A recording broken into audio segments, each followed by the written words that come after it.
నేను ఈ రోజు మళ్ళీ కాకినాడ వేదికగా చెప్తున్నాను. I want entire Janasena party MLAs and MPs, entire Janasena party MPs and MLAs and ministers, raise your voice against any kind of law and order situations.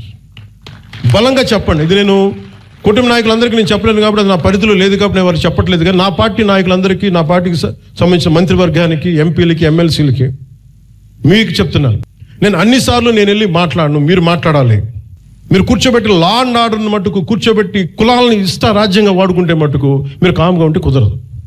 నన్ను దయచేసి మీ అందరికి చేతులెత్తి నమస్కరిస్తున్నా, కులానికి నన్ను దయచేసి పరిమితం చేయకండి. మీ అందరికి చేతులెత్తి దండం పెడుతున్నాను, ప్లీజ్ చేతులెత్తి దండం పెడుతున్నాను. దేశం బాగుండాలి, రాష్ట్రం బాగుండాలి, ప్రజలు బాగుండాలని కోరుకుంటే కూర్చోబెట్టి కులం కులం కులం అని చెప్పి ఎవడో క్రిమినల్ కులంలో కూర్చొని చేస్తే నన్ను ఏం చేయమంటారు? దానికి నేను బాధ్యత వహించాలా? దానికి ఒక 14 ఏళ్ళ ఒక ఆడబిడ్డను రేప్ చేసిన నేను కూర్చోబెట్టి నేను వెనకేసుకు రావాలా? సిగ్గుండక్కర్లా? వెనకేసుకు వస్తాం ఇలాంటి వాళ్ళని? కనిపించట్లేదు. This a police case. ఆ కన్సర్న్ ఎస్ఐ మీద, మనకి సిఐ మీద ఎవరిని వెళ్తాయి కేసులు. ఇలా మాట్లాడాలంటే